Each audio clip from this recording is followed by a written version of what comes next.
Welcome to GRAZ. We arrived here by train from Salzburg. With a population of almost 300,000, Austria's second biggest city is GRAZ.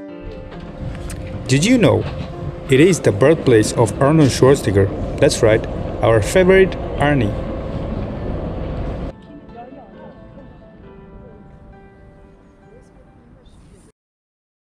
GRAZ has 6 universities, the biggest medieval historic city center in Europe.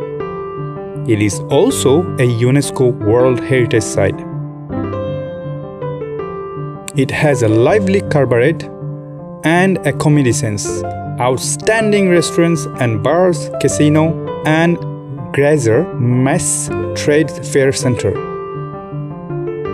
and much more.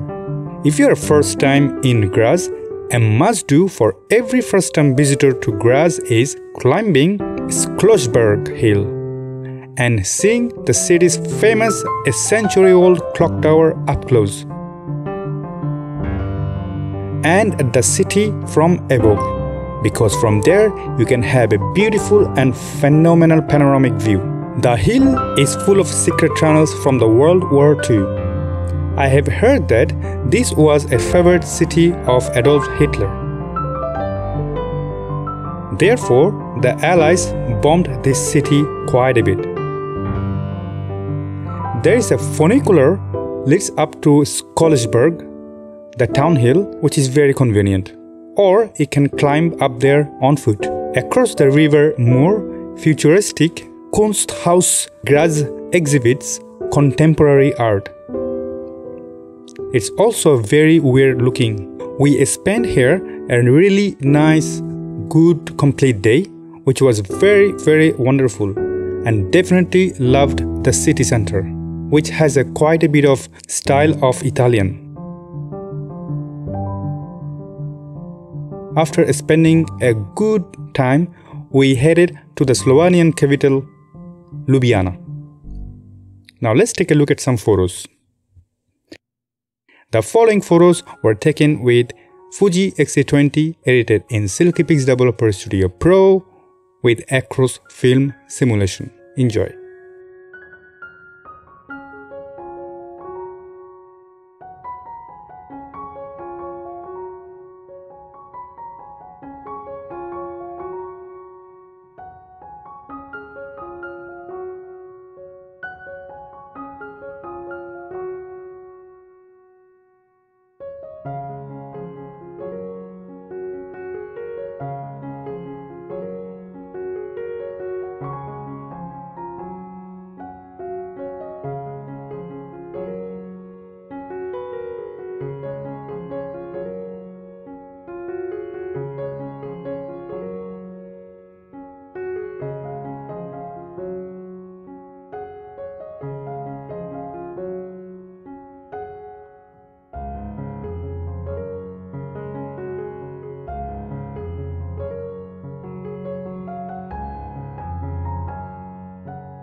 I see you in Ljubljana.